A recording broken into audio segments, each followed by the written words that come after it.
Boa noite. Hoje é dia 15 de maio de 2022 e nós estamos aqui na igreja de Interlagos, é uma igreja evangélica. Hoje é um domingo e nós estamos fazendo o nosso culto da família. Tá? Se você chegou nesse vídeo aí pelo YouTube, queria que você soubesse que nós temos um site que é o www.igrejadeinterlagos.com.br. E você vai encontrar lá os nossos horários e um botãozinho escrito ao vivo lá em cima. E você clica lá que você entra nessa sala aqui, tá bom? Meu nome é Hélio, para quem não sabe, né? E eu sou pastor da igreja. Né? Muito bem, irmãos. Nós vivemos uma crise muito grande, não financeira, não é de grana, ou só de briga entre os países. Nós estamos vivendo uma crise moral muito grande. Né? Nós estamos vivendo uma crise moral muito grande. As pessoas estão perdendo as suas razões, as pessoas estão perdendo o seu jeito com as outras pessoas. E nós estamos vivendo momentos que realmente são muito complicados. Eu tenho a impressão, irmãos, que nós nunca mais seremos como era antes. Pessoas corteses, pessoas que se apoiavam, pessoas que se condoíam, né? A tal da empatia, né? Pessoas que se condoíam com o próximo, né? Com as pessoas mais próximas. Hoje eu só busco meu interesse, só pego aquilo que me interessa, vou atrás daquilo que me interessa. As pessoas não têm mais aquilo que a Eliette falou no começo. Não tem mais piedade ou perdão. Né? As pessoas não são mais piedosas, que relevem as suas marcas, que relevem as suas ofensas, ou por ter sido ofendido e tudo mais.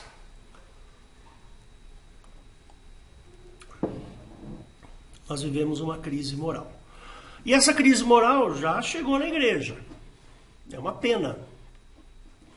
Mas a gente vê. Hoje de manhã eu fui buscar esse computador lá no Richard, que ele estava... Não sei se vocês lembram, né? Eu estava... computador ruim, que precisa reinstalar o Windows aqui e tal. E quando eu fui,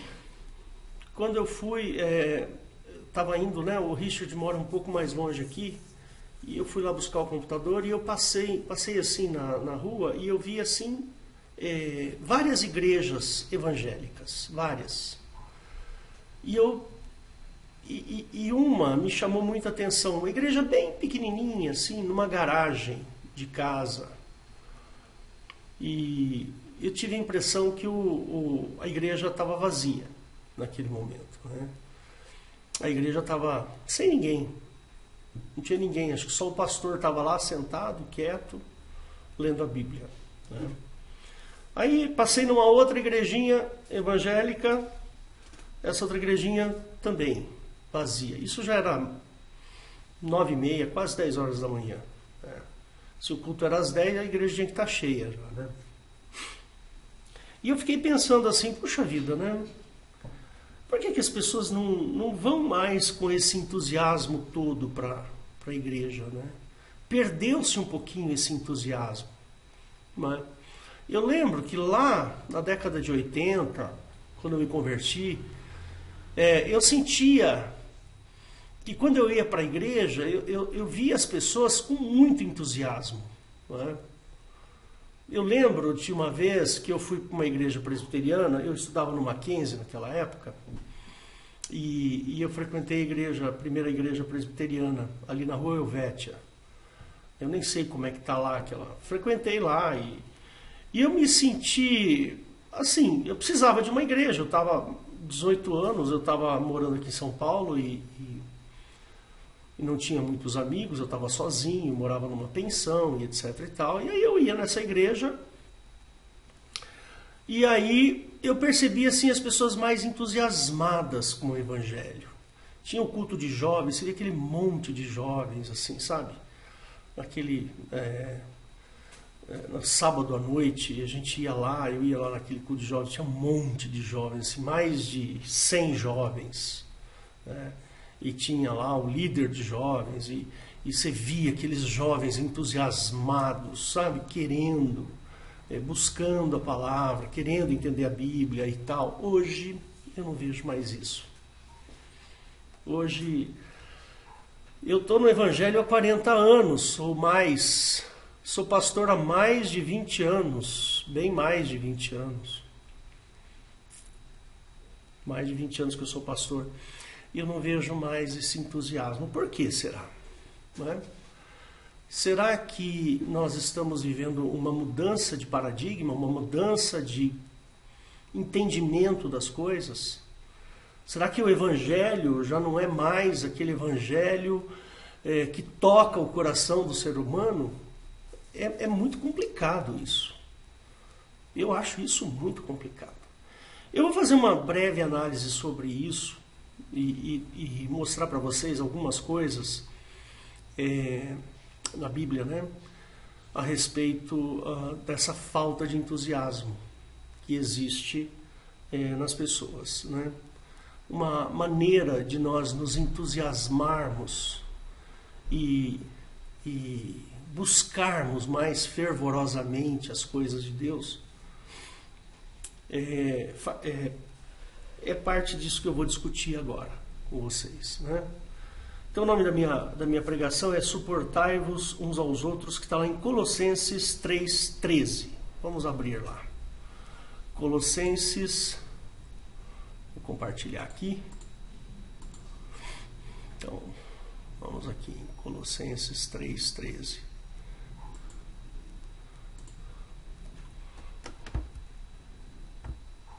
Deixa eu aumentar mais um pouco aqui. Pronto.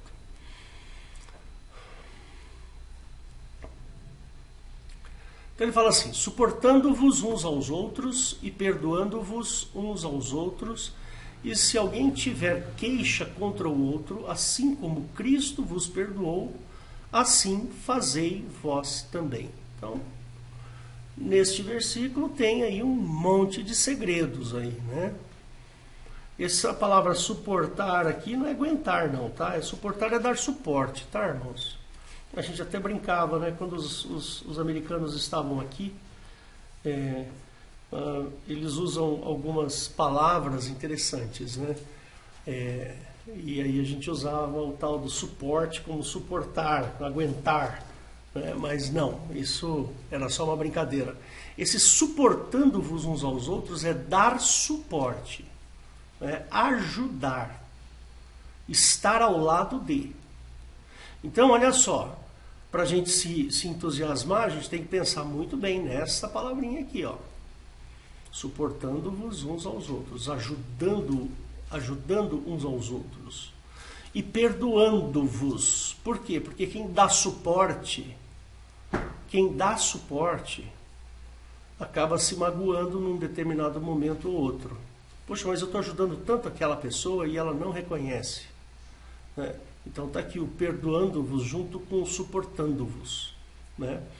Se alguém tiver queixa contra o outro,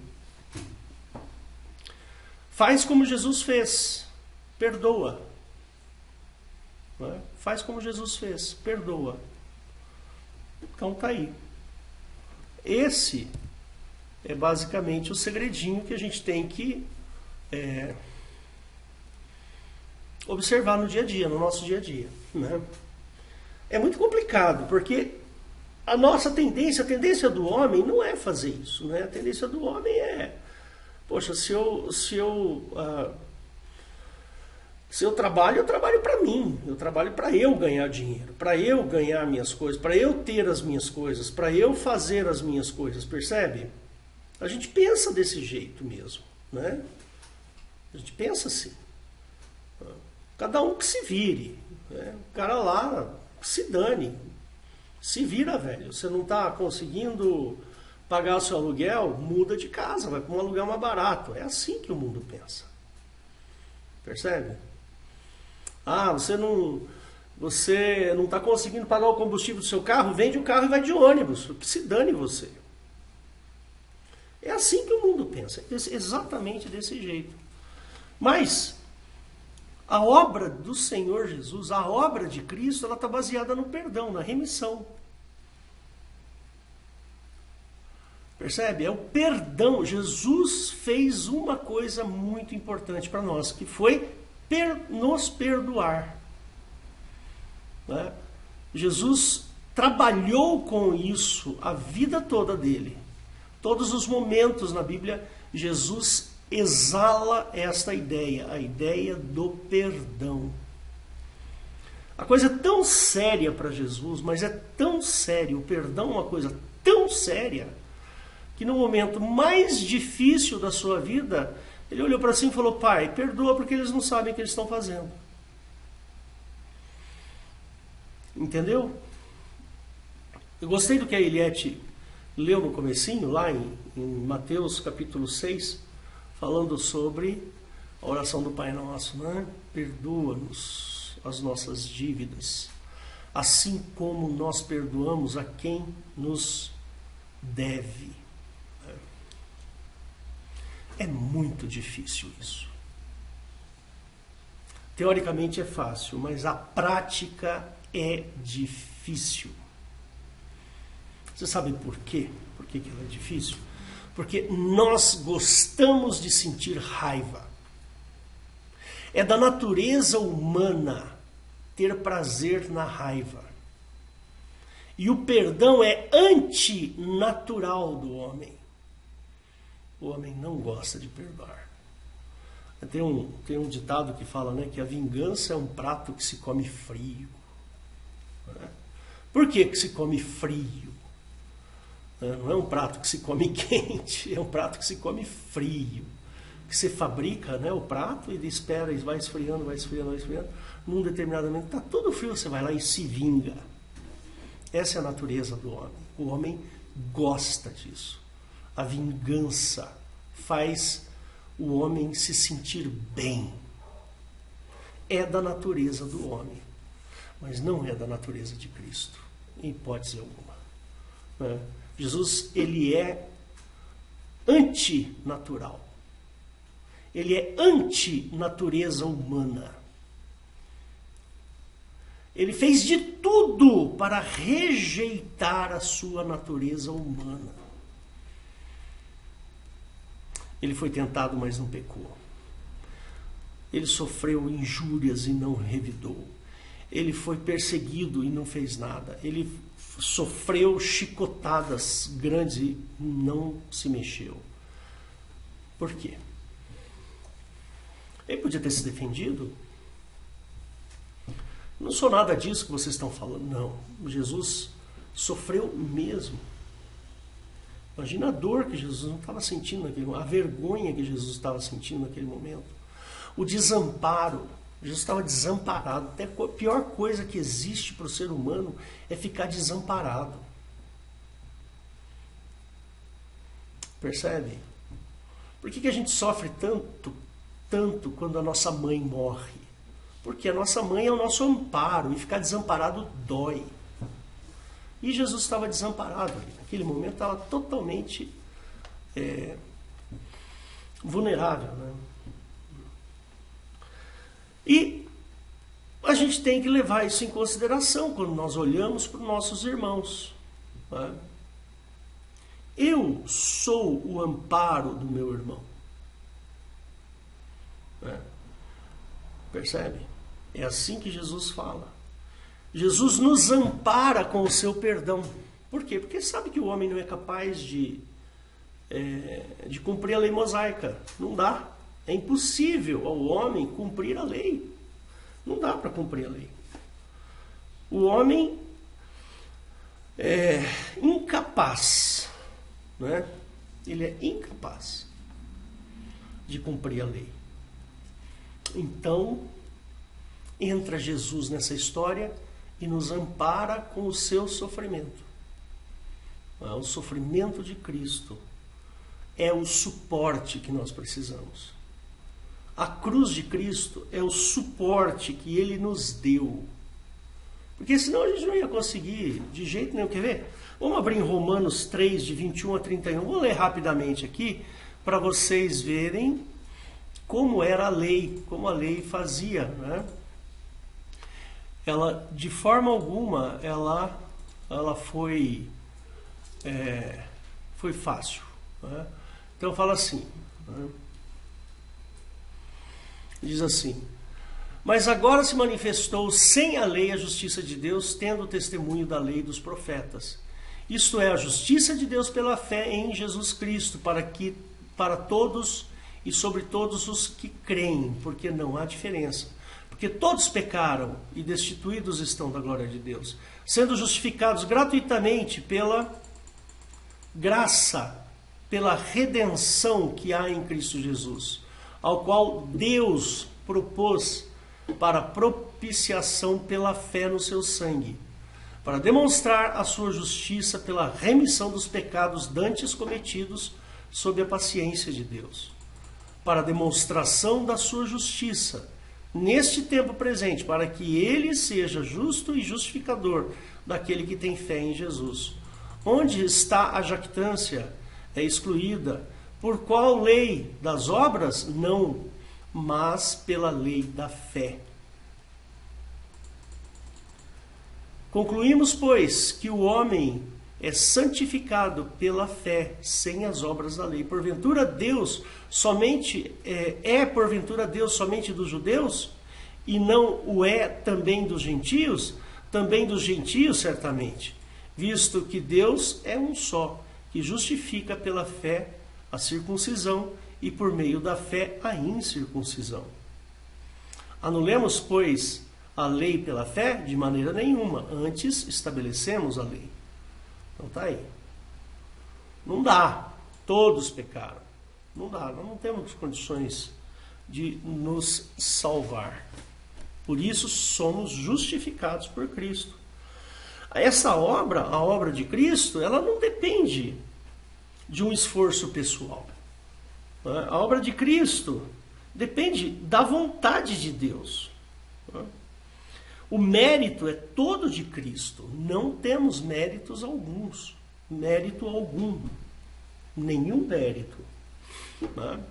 Você pode fazer o bem, você pode ganhar $1 trilhão e dar para todo mundo.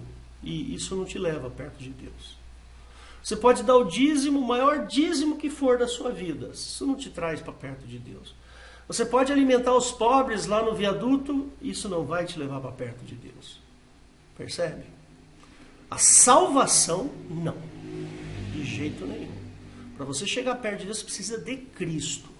E isso não é mérito seu. É dom de Deus. Isso é dom. Quer ver? Efésios 2:8. Vou mostrar para você aqui. Cadê que eu estou perdido? Efésios 2:8. Cadê que eu estou perdido? Está aqui. Efésios 2. Olha lá. Porque pela graça sois salvos, por meio da fé. Isso não vem de vós, é dom de Deus. Não vem das obras para que ninguém se glorie. Está aí.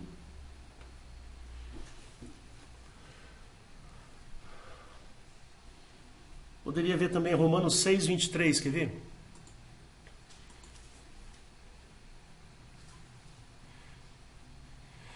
Porque o salário do pecado é a morte, mas o dom gratuito de Deus é a vida eterna, por Cristo Jesus nosso Senhor. O salário do pecado é a morte. A paga, o prêmio, é a morte. Né?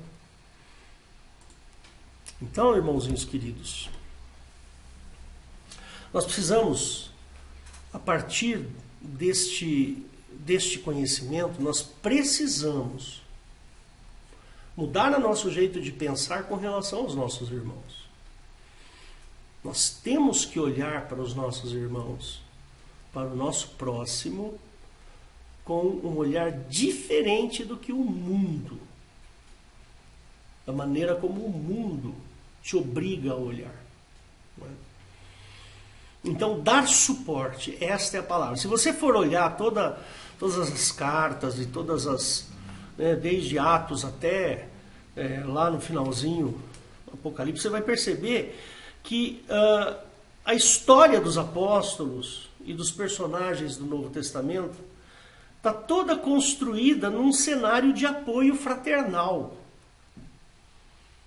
Isso é uma ideia corrente entre eles. Tem que ter apoio. Os irmãos têm que se apoiar.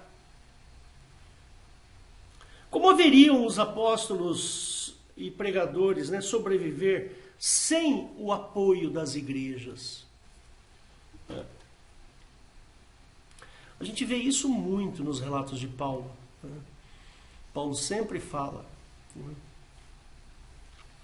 Então, meus irmãos, essa é a época em que a gente vê que o mundo ele percorre caminhos que são totalmente anticristãos. Anticristão. Ora, se é anticristão, é do diabo. Por isso que o mundo jaz no maligno. Percebe? Assim, quando eu eduquei os meus filhos já estão, para quem não sabe, meus filhos já estão grandes, né? Meu filho mais velho já casou, é advogado. Minha filha do meio também já casou, é advogada. Só tem a filha mais nova que mora aqui, está fazendo faculdade agora. Mas uma das preocupações que eu e minha esposa tivemos sempre foi dar o exemplo de que nós temos que dar suporte. Né? Então, por exemplo, toda vez, os irmãos que me conhecem sabem disso, né? Toda vez que alguém bate na minha porta pedindo alguma coisa, essa pessoa nunca sai sem levar alguma coisa.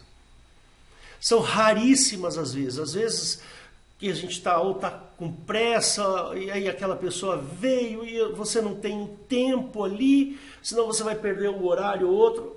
Nessas condições a gente acaba dizendo não.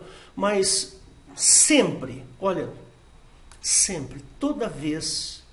Uma vez veio uma... Não estou falando isso para minha glória, não, irmãos. Estou falando isso para que os meus filhos, quando eu eduquei os meus filhos, justamente para eles verem essa característica em nós. Para que eles façam a mesma coisa. Entende? Uma vez veio uma família praticamente aqui na porta de casa. Pai, mãe e acho que uma ou duas crianças. E eu tenho uma mesa dobrável, aquela mesa que ficava na igreja, uma mesa dobrável. A gente abriu a mesa ali. Não, vocês vão comer. As crianças vão sair daqui de barriga cheia. Agora, se eu não tenho, né? Mas fazíamos isso, sempre fizemos isso. Para dar suporte mesmo, para quem precisa.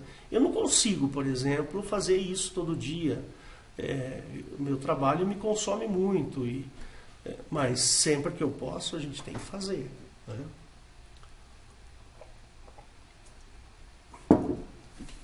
Muito bem. Vocês já vão entender por que eu estou falando isso. Nós vivemos uma época que, olha, é muito única. Teve a Covid, agora tem essa guerra. Ó, o Richard entrou, glória a Deus, Richard. Essa guerra da Ucrânia, agora parece que a coisa está ficando mais pesada lá, porque a Finlândia e a Suécia querem entrar para a OTAN e a Rússia vai brigar por isso. Então a gente está vivendo uma instabilidade gigantesca. Uma instabilidade muito grande. Né? Tivemos o Covid, né? Esse vírus maldito. Oi? As eleições. E agora essa briga política entre os esquerdas e os direitas, que é uma briga insana. Você vê ali famílias brigando entre si por causa de questões políticas. Nós estamos vivendo um cenário complicado, irmãos. E se nós entrarmos nessa dança, o que nós vamos ser igual às pessoas do mundo? Nós vamos ser iguais a eles? Não é assim que Jesus... Lembra quando Jesus, eles foram buscar comida num determinado lugar lá, eles estavam, acho que indo para Jerusalém, não me lembro direito, aí os apóstolos falam assim, olha, eles não querem que a gente entre nessa cidade. Quer que nós mandemos fogo dos céus como Elias fez? Você lembra desse texto, né? E aí, Jesus fala assim, vós não sabeis que espírito sois. Jesus estava dizendo assim, vocês são diferentes. O Filho do Homem não veio para matar a humanidade, acabar com as pessoas, veio para salvar. E nós precisamos entrar nesta vibe, nós precisamos entrar nesta dança. Nós temos que olhar os irmãos e falar, não, meu irmãozinho está precisando, eu vou ajudá-lo. Vou ajudá-lo. É assim que nós temos que pensar. Então, temos uma grande oportunidade aí de vivermos um evangelho,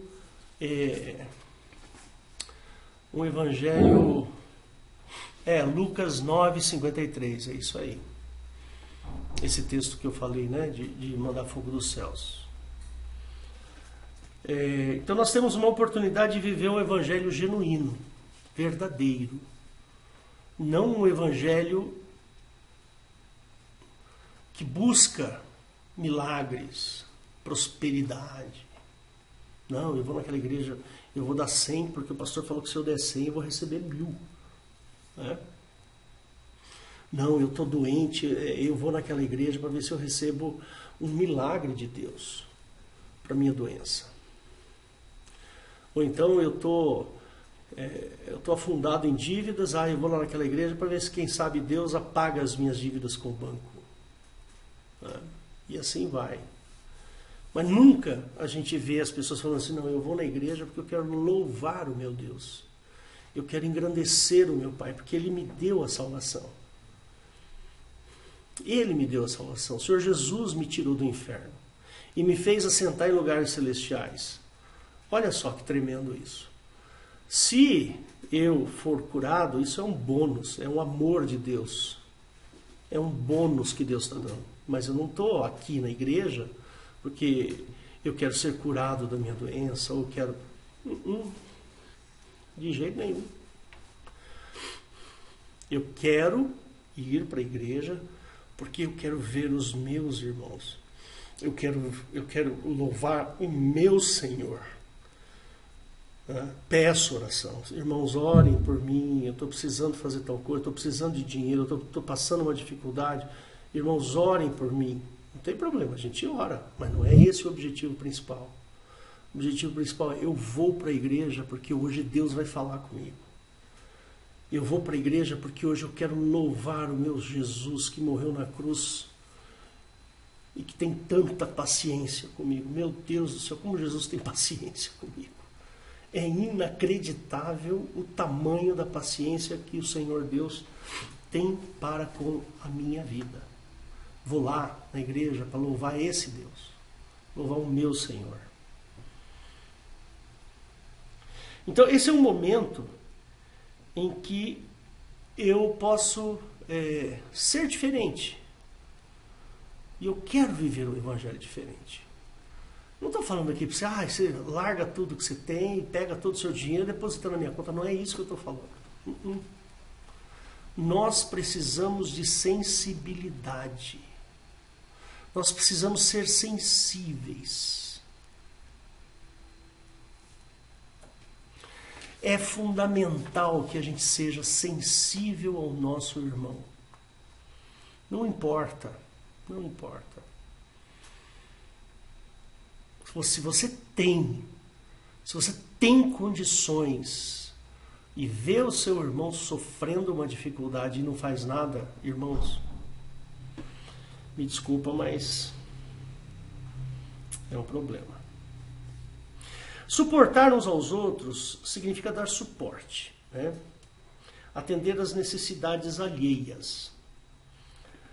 Ainda que sentimos medo por nossas próprias vidas, esse é o momento que nós precisamos. Nós estamos aqui, agora. Esse é o momento. Não é amanhã, não é depois, semana que vem, mês que vem. Não, é hoje. Hoje eu tenho que ter sensibilidade. Eu tenho que atender o meu irmão. Eu tenho que atender aquele que está precisando, principalmente entre nós aqui.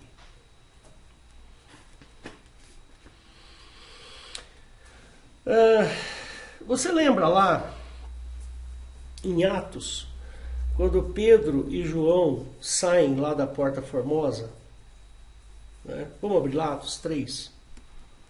Atos 3. Está aqui, peraí. Eu sou meio lerdo aqui na tecnologia, mas... Agora, Richard, meu computador ficou 10, viu?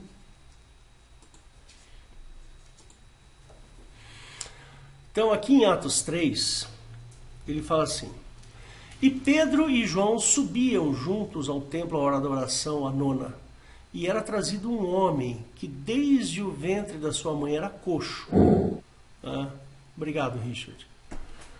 O qual todos os dias punham à porta do templo chamada Formosa, para pedir esmola aos que entravam. O qual, vendo a Pedro e João, que iam entrando no templo, pediu que lhes desse uma esmola. E Pedro e João, fitando os olhos nele, disse: Olha para nós. E olhou para eles, esperando receber alguma coisa. Diz Pedro: Não tenho prata nem ouro, mas o que eu tenho, isso eu te dou, em nome de Jesus Cristo Nazareno. Levanta-te e anda. E tomando-o pela mão direita, o levantou, e logo os seus pés e artérios se firmaram. E saltando ele, pôs-se em pé e andou, e entrou com eles no templo, andando e saltando e louvando a Deus. Esse é o suporte que nós precisamos dar para os nossos irmãos. Esse é um suporte. Lembra de Cornélio? Eu gosto muito da história de Cornélio. Está em Atos também. Eu não me lembro, acho que é 9, né, Eliette? A história de Cornélios. Ou é 9 ou é 10? É 10, né? E tem uma coisa interessante aqui nesse texto de Cornélio. Muito interessante, muito interessante. Vamos ler aqui, só o comecinho. E havia em Cesareia um homem por nome Cornélio, centurião da corte chamada italiana, piedoso e temente a Deus, com toda a sua casa, o qual fazia muitas esmolas ao povo e de contínuo orava a Deus. Este, quase à hora nona do dia, viu claramente numa visão um anjo de Deus. Não está falando que apareceu o anjo, tá? Ele teve uma visão de um anjo, que se dirigia para ele e dizia: Cornélio, o qual, fixando os olhos nele e muito atemorizado, disse: O que é, Senhor? Disse-lhe: As tuas orações e as tuas esmolas têm subido para a memória de diante de Deus. Olha só. As tuas orações e as tuas esmolas. Vamos tomar cuidado com essa palavra esmola. Tá? Esmola. Esmola, irmãos, é uma palavra que, nesse contexto, tinha um outro significado. Não é aquilo que você, sabe aquela moedinha de 10 centavos que você tem, né? E dá para o menino catarrento que vem lá na janela do seu carro para você dar para ele. Não, não é isso não. Hoje a gente chama isso de esmola, mas nesse contexto aqui não é isso.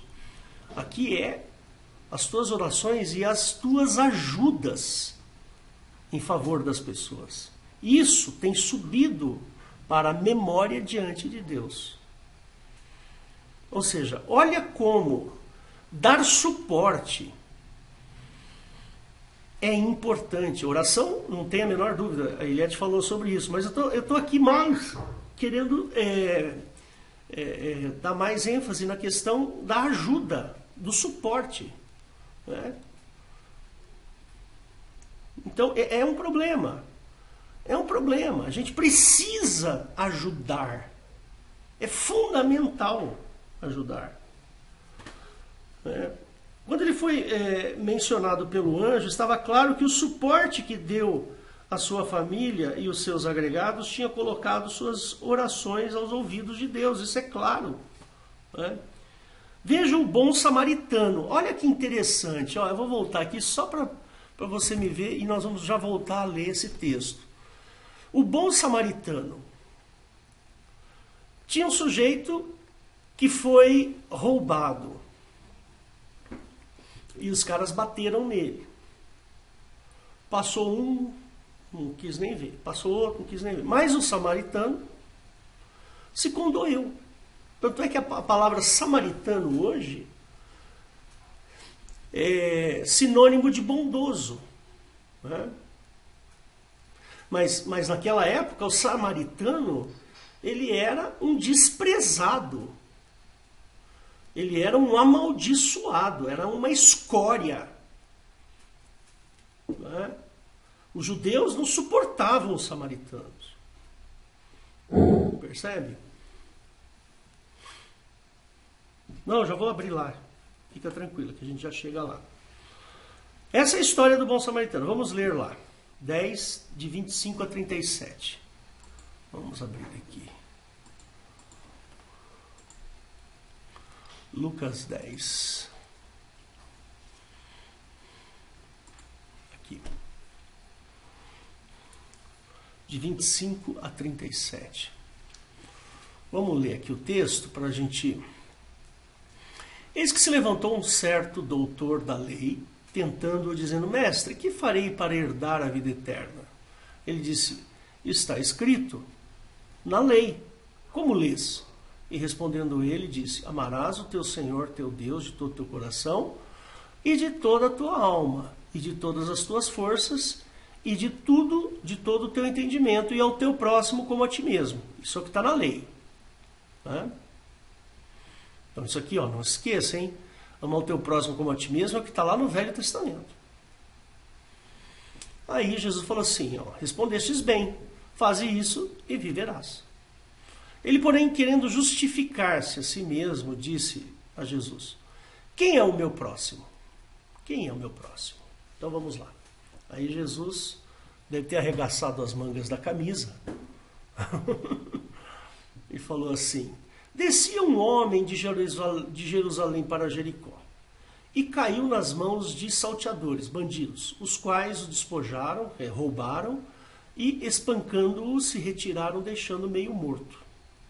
E ocasionalmente descia pelo mesmo caminho um certo sacerdote e, vendo-o, passou de largo, passou longe. Não tem nada a ver com isso aí, né? E de igual modo também um levita, chegando àquele lugar. E vendo, passou de longe, passou de largo, ficou longe. Mas aí um maldito de um desgraçado de um samaritano, porque era assim que os judeus viam os samaritanos, né?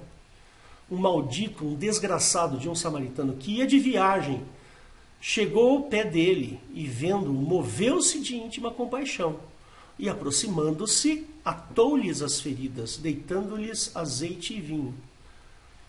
E pondo-o sobre a sua cavalgadura, levou-o a uma estalagem e cuidou dele. E partindo no outro dia, tirou 2 denários, né, dinheiros, e deu-os ao hospedeiro.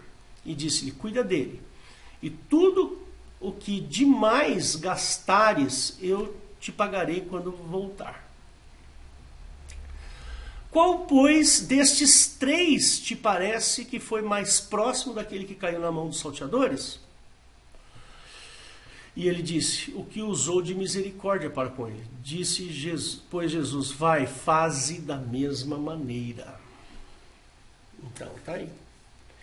O primeiro que passou foi um sacerdote, né? O segundo que passou foi um levita, né? Levita, para quem não sabe, é da tribo de Levi, aqueles que eram separados para o serviço de Jeová.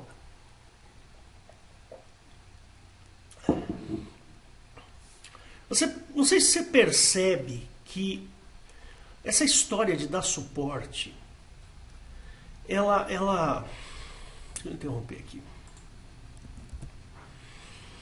Essa história de dar suporte é um assunto importantíssimo para Cristo. é importantíssimo para Jesus. Olha a questão de Cornélio. E agora? Cornélio não era nada. Ele nem convertido, ele nem era. Ele era da corte italiana. Ele devia ser, sei lá o quê. Não era judeu. Mas ele reconheceu a sua incapacidade diante de Deus e a sua capacidade de ajudar o próximo. Percebe? E agora aqui, um sujeito maldito, desgraçado, foi lá e ajudou. E Jesus falou assim, quem é o teu próximo? Né? Então, fica a dica. Você que é crente, você que ama Cristo, fica a dica.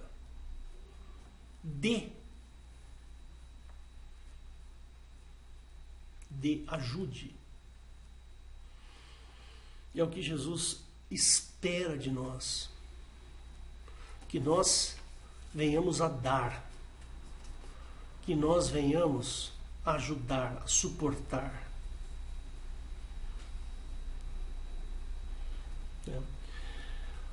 Tem um personagem na Bíblia que é Dorcas, está em Atos 9. E ela também tinha esse espírito. Ela tinha essa comoção dentro dela. Ela entendeu o que Jesus estava fazendo. Ela entendeu o que Jesus estava dizendo. Vamos abrir lá? Atos 9.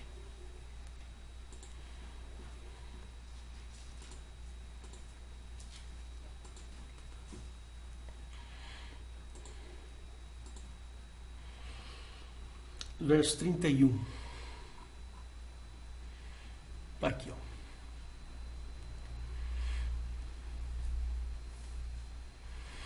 Assim, pois, as igrejas em toda a Judéia, Galiléia e Samaria tinham paz, e eram edificadas e se multiplicavam, andando no temor do Senhor e consolação do Espírito Santo.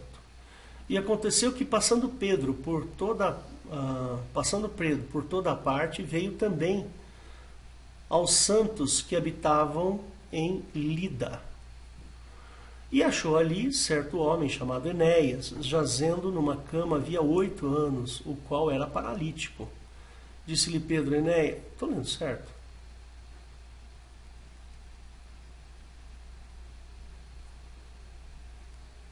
Peraí. Ah, tá bom. É isso aí. Levanta-te e faze a tua cama, e logo se levantou. Então, disse-lhe Pedro, Enéas, Jesus Cristo te dá saúde, levanta-te e faze a tua cama, e logo se levantou. E viram-no também que habitavam em Lida e Sarona, os quais se converteram ao Senhor. E havia em Jope uma discípula chamada Tabita, que traduzido se diz Dorcas. Esta estava cheia de boas obras e esmolas que fazia. E aconteceu naqueles dias que, enfermando ela, morreu. E, tendo-a lavado, a depositaram num quarto alto. E, como Lida era perto de Jope, ouvindo os discípulos que Pedro estava ali, lhe mandaram 2 homens, rogando-lhe que não se demorasse em vir ter com eles. E, levantando-se, Pedro foi com eles. E, quando chegou, o levaram ao quarto alto. E todas as viúvas o rodearam, chorando e mostrando as túnicas e as roupas de Dorca, que Dorca fizera quando estava com elas. Mas Pedro, fazendo sair todos, pôs de joelho e orou, e voltando-se para o corpo, disse, Tabita, levanta-te. Ela abriu os olhos e, vendo Pedro, assentou-se.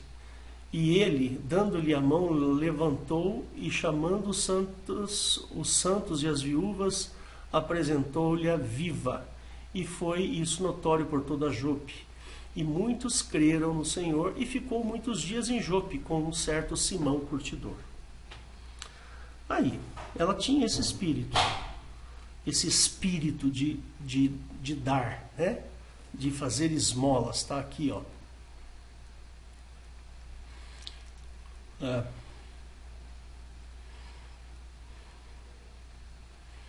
Aonde que está? Esta estava cheia de boas obras e esmolas. Aqui, ó. É isso que é importante nesse texto. Se você ler as cartas de João, você vai perceber que aquelas cartas primeira, segunda e terceira de João lá, você vai perceber que este sentimento é um sentimento que está presente em toda a carta, todas as 3 cartas. Você vai perceber que o amor, as obras, as esmolas, o suporte aos irmãos é importante para a nossa vida cristã. É isso que tem que nos mover para dentro da igreja. Eu penso assim, eu acho que se nós vamos para a igreja para obter coisas para nós, eu acho que eu tenho a impressão que isso acaba tornando o coração do crente um coração mais duro, mas quando ele vai para dentro da igreja e ele observa, ele fala, puxa, meu irmãozinho está precisando, está com dificuldade, você vai lá e ajuda, aquilo move você por dentro, mexe com o seu coração. Né? Dá uma olhada lá em Tiago 1,27. Esse texto de Tiago 1,27 é muito interessante. É o último versículo aqui. Ele fala assim, ó, a religião pura e imaculada para com Deus, o Pai, é esta. Olha aí, ó. Visitar os órfãos e as viúvas nas suas tribulações. Isso que importa. E guardar-se da corrupção do mundo. É isso que importa. Você não tem que ficar dando dízimo, indo para a igreja. Não.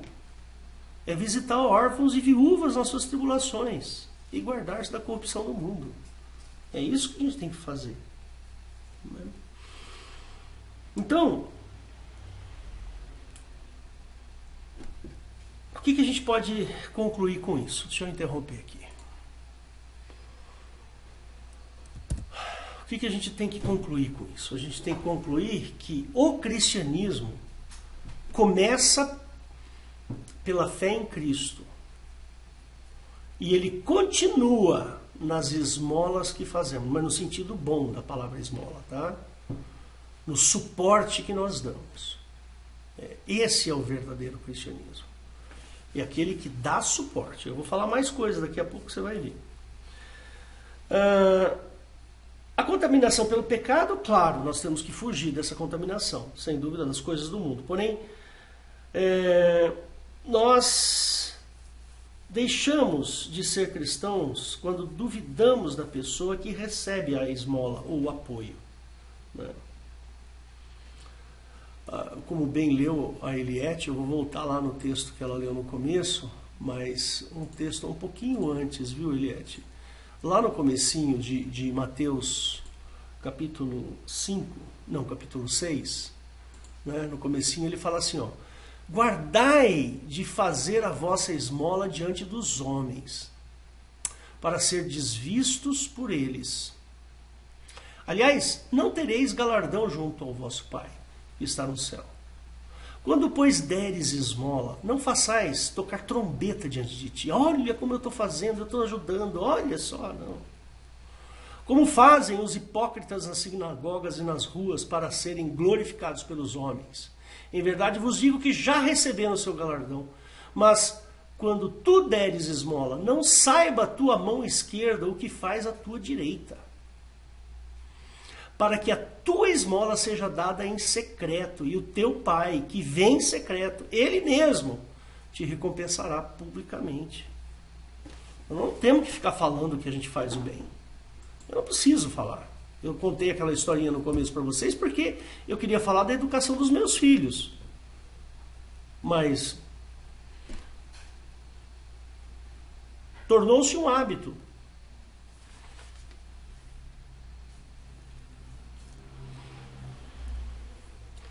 Às vezes, quando a gente fala de esmola, a gente só fala de grana, né?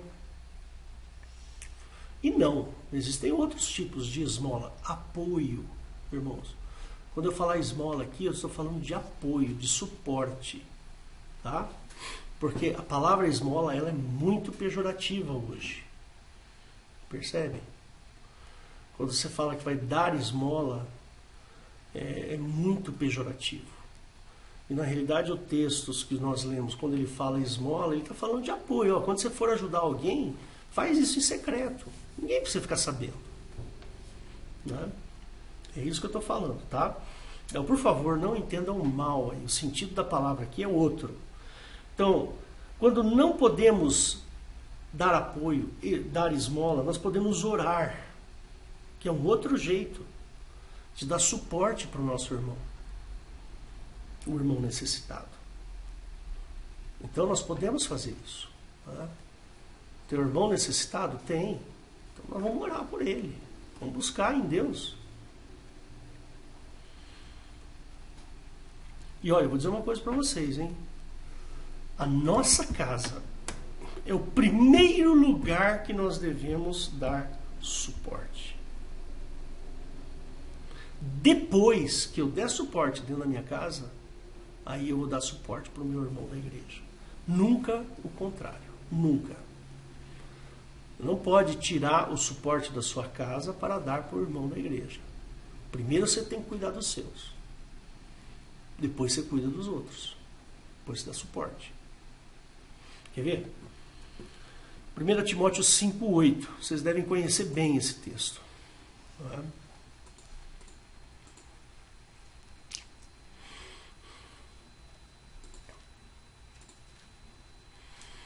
Ele fala assim: mas se alguém não tem cuidado dos seus, ou seja, da sua própria casa, e principalmente dos da sua família, negou a fé e é pior do que o infiel. Entendeu? Isso é fundamental. A gente tem que cuidar de quem é da nossa casa. Em primeiro lugar é isso. Né? Então, irmãos, nós, entrando essa tela aqui, pronto. Então nós precisamos pensar. Sabe o que acontece quando a gente dá o suporte? Quando, por exemplo, às vezes eu peço dinheiro para vocês, para ajudar uma família ou outra. Os irmãos fazem com amor, isso é maravilhoso. Isso daí essa igreja aqui, mas a gente tem que pensar da seguinte maneira, irmãos. Toda vez que você for pôr a mão no bolso para dar para alguém, ou para a igreja, você tem que fazer da seguinte maneira, com amor e confiando, percebe? Porque eu sempre ensinei assim meus filhos, né? Sempre falei assim, olha, uma vez que você deu um presente para a pessoa, aquele presente não mais te pertence. Então, vamos supor que eu comprei um relógio para dar de presente para o meu filho. Comprei o relógio lá e dei de presente para ele.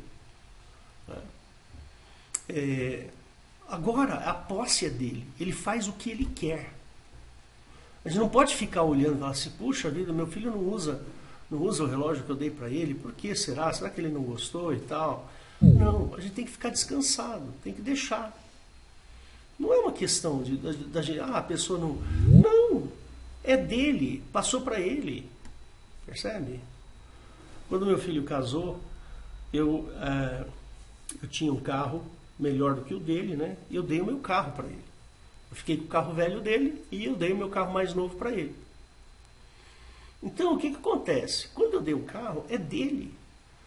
Se ele vai usar, se ele vai vender, o que ele vai fazer, é problema dele. A gente não pode ficar, não, ele não gostou do carro, vendeu. Não.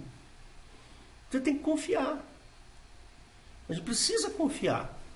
A pessoa vai fazer o melhor para ela, o que é melhor para ela. É o que a gente tem que esperar isso. Percebe? E assim, quando a gente dá o dinheiro para a igreja, ou quando a gente dá o suporte para um irmão, a gente tem que confiar. Olha, vocês sabem, eu sou pastor dessa igreja, vocês sabem como eu penso. Eu não preciso Não preciso, já tenho meu salário, já sou aposentado, eu não preciso de dinheiro. Percebe? Estou feliz com o meu salário, com o meu trabalho. Estou super bem. Percebe? Se eu fosse pastor de tempo integral, aí sim, aí eu ia pedir para a igreja me dar esse suporte, me dar um salário, me dar dinheiro e pagar minhas contas, porque eu estou sendo pastor de tempo integral. Mas não é o meu caso. Eu não sou... A igreja ela não tem uma demanda tão grande ao ponto de eu ter que parar de trabalhar para dar suporte para os irmãos. Não preciso fazer isso. Então eu trabalho. Mas a gente precisa aprender a confiar. Nós somos irmãos em Cristo. Nós estamos juntos. Uma família. Né? E é assim que nós temos que pensar e agir. Agir dessa maneira. Né? Temos que confiar. Né?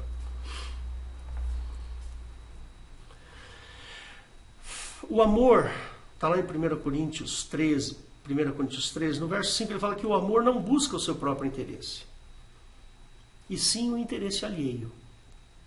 Nós precisamos tomar muito cuidado com esse versículo. Por exemplo, um casamento. Quando a gente casa, a pessoa mais importante deixa de ser você, passa a ser a sua esposa. Eu não sou mais importante. Quem é mais importante? É minha esposa. E a minha esposa tem que pensar da mesma maneira. Quem é a pessoa mais importante dentro do casamento para ela? Sou eu. E ela é a pessoa mais importante para mim. Aí vem os filhos.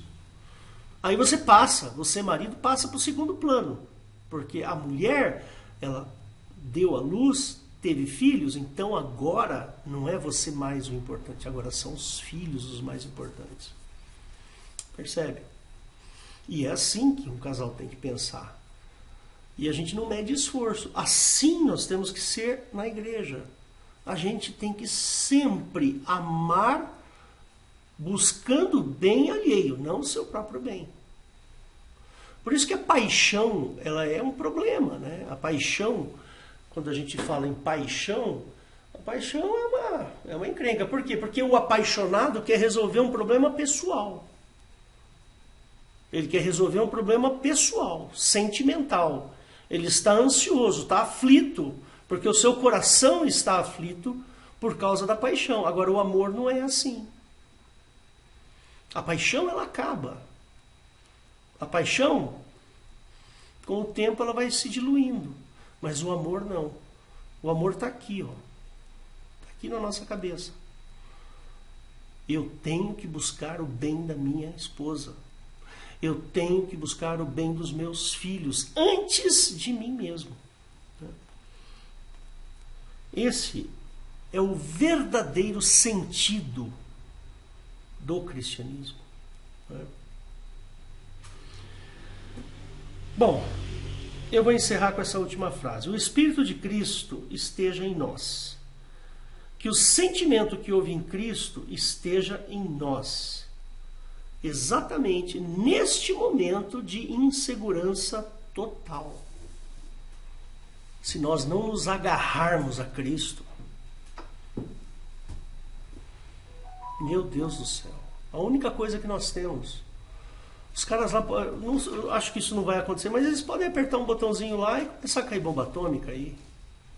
Né? Ou eles tomam medidas que vá refletir na economia mundial, global, e de repente a gente começa a passar necessidade. Isso não custa nada para acontecer, irmãos. Percebe? Eu acho que bomba atômica eles não vão usar. Não faz sentido usar bomba atômica. Isso aí é desnecessário. Mas eles podem cometer erros lá, fazer coisas que vá refletir na economia global, e daqui a pouco a gente volta a ter desemprego, aumenta o desemprego e a gente... Percebe? Isso pode acontecer. A única esperança que eu tenho é em Cristo. Eu não tenho esperança em outra coisa. A única esperança que eu tenho é de Cristo. E se não for de Cristo, percebe? Que com certeza haverá o anticristo, isso eu garanto. Não, eu não, a Bíblia garante, né? Tá certo?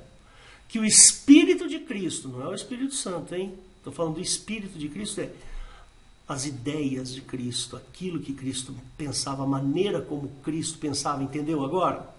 Não estou falando de Espírito Santo, estou falando do Espírito de Cristo, que é o quê? O jeito de pensar de Cristo. Esteja com você, esteja em você.